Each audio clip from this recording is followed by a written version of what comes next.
सुप्रभात प्रिय विद्यार्थियों, कक्षा 8 हिंदी विषय में आप सभी का स्वागत है।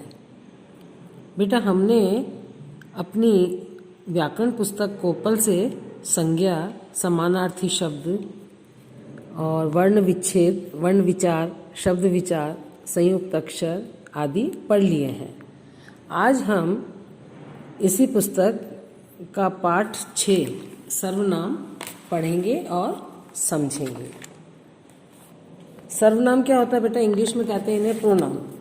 संज्ञा के स्थान पर जिन शब्दों का प्रयोग होता है उन्हें हम सर्वनाम कहते हैं।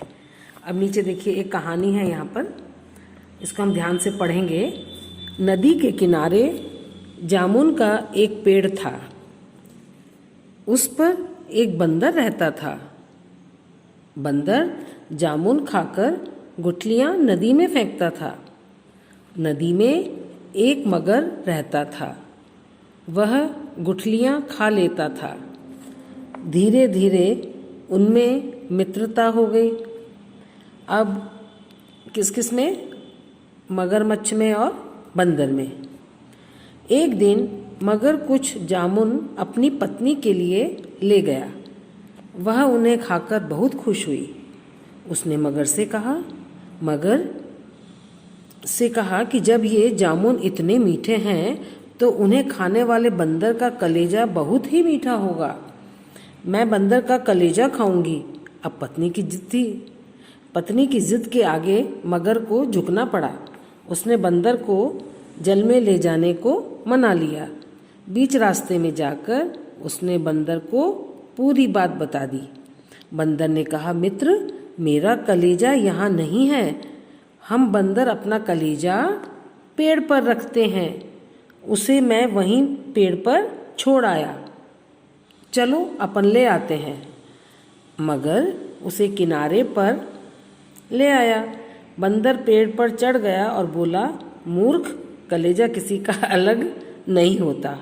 अब ये उपयुक्त वाक्यों में, ऊपर वाले जो वाक्य हैं, इनमें उस, वह, उनमें, उसने, जब, ये, मैं, मेरा, हम, उसे, किसी आदि शब्दों का प्रयोग हुआ है।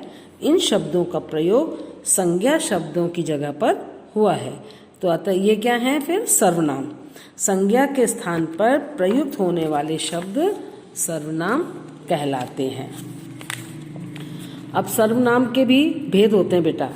सर्वनाम के कितने भेद हैं? 6 भेद हैं। पहला पुरुषवाचक सर्वनाम, दूसरा निश्चयवाचक सर्वनाम, तीसरा अनिश्चयवाचक सर्वनाम, चौथा है संबंधवाचक सर्वनाम और पांचवा है प्रश्नवाचक सर्वनाम और छठा निजवाचक सर्वनाम। ये 6 तरह के हमारे सर्वनाम हैं। अब पहला है पुरुषवाचक सर्वनाम।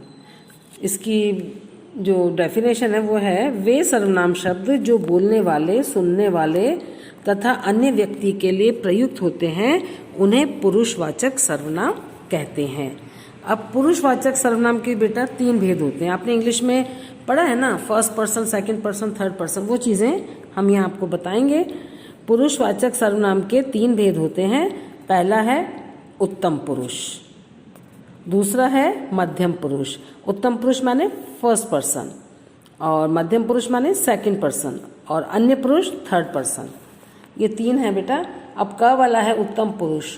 बोलने वाला अपने नाम के स्थान पर जिन शब्दों का प्रयोग करता है उन्हें उत्तम पुरुष कहते हैं। जैसे मैं कविताएं लिखता हूँ, हम देश को जगा रहे हैं। तो मैं और हम का प्रयोग बोलने वालों ने अपने लिए किया है। तो ये दोनों शब्द कौन से हुए बेटा? उत्तम पुरुष। अब दूसरा है मध्यम पुरुष। मध्यम पुरुष में बोलने वाला जिससे से बात कहता है वह, अर्थात सुनने वाले के नाम के स्थान पर जिन शब्दों का प्रयोग होता है उन्हें हम क्या कहते हैं? मध्यम पुरुष। तुम, यू, है ना। सत्यम ने विपुल से कहा, तुम मेरे सबसे अच्छे दोस्त हो। भारती ने अंजना से कहा, तुम रंजना की बहन हो लेकिन मेरी सहेली भी हो।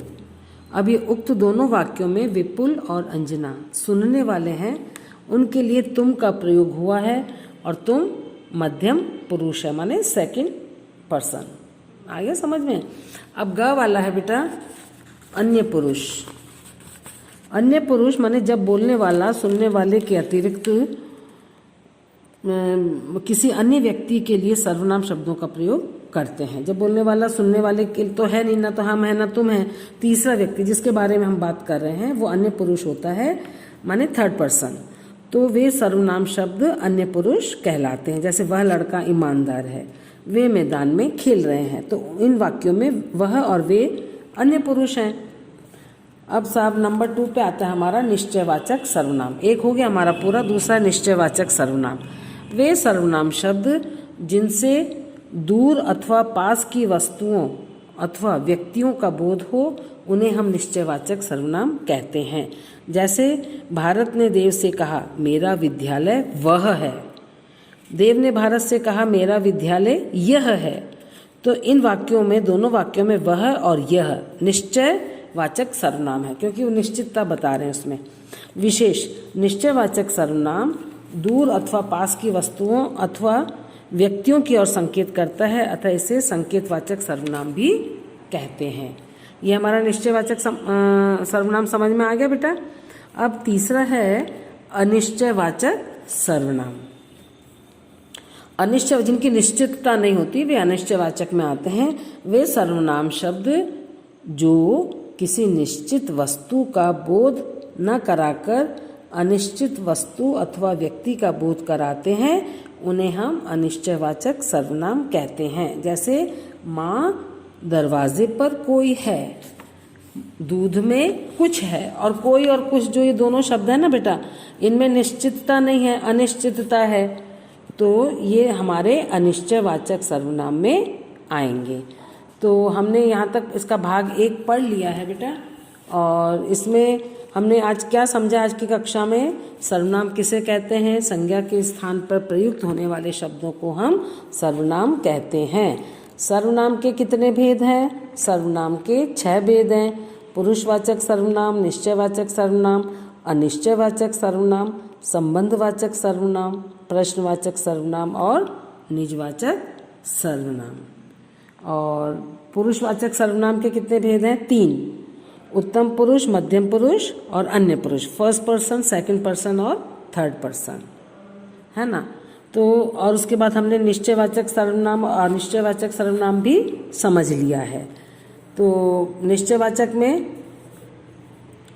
जिन दूर और पास की वस्तुओं में व्यक्तियों का बोध होता है उसे हम निश्चयवाचक कहते हैं, और जिसमें अनिश्चित वस्तु या व्यक्ति का बोध होता है उसे हम अनिश्चयवाचक सर्वनाम कहते हैं। हमने इतना पढ़ा इस पाठ के भाग 1 में। आज की कक्षा हमारी यहीं समाप्त होती है। आपका गृह कार्य यही है बेटा, यहाँ तक अनिश्चयवाचक सर्वनाम तक आप पढ़ेंगे और इसमें से 5 या 6 प्रश्न बना के उनके उत्तर अपनी रफ कॉपी में लिखेंगे। धन्यवाद।